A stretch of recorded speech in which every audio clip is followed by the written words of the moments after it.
శ్రీశైలం నియోజకవర్గ టీడీపీ మాజీ ఎమ్మెల్యే రాజశేఖర్ రెడ్డిపై ఆత్మకూర్ పిఎస్లో కేసు నమోదైంది. ఈ నెల 19న శ్రీశైలం నియోజకవర్గ విస్తృత స్థాయి సమావేశంలో రాజశేఖర్ రెడ్డి వాలంటీర్లపై అనుచిత వ్యాఖ్యలు చేశారంటూ ఫిర్యాదు చేశారు. ప్రజలను రెచ్చగొట్టే విధంగా మాట్లాడారంటూ ఎన్నికల రిటర్నింగ్ ఆఫీసర్ ఇచ్చిన ఫిర్యాదు మేరకు పోలీసులు కేసు నమోదు చేశారు. ఏ ఇంట్లో పోయినా సరే వాడు వేరే ఇంట్లో కూడా పోకూడదు. నా సొంత పనిందని కూడా చెప్పకూడదు, గుర్తుపెట్టుకోండి. సొంత పనింది నేను ఆ ఇంట్లో పోతున్నాను కూడా చెప్పకూడదు. వాడు మీరు వెంటబడి కొట్టండి. కులాలే నేను చెప్తున్నా, నేను చూసుకుంటా.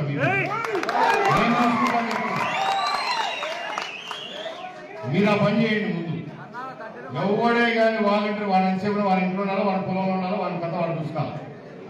ఎవడే కానీ వేరే ఇంట్లోకి అడుగు పెడితే పక్కన మన ఇల్లు ఖచ్చితంగా ఉంటుంది, మన కార్యకర్తల ఇల్లు. అవునా?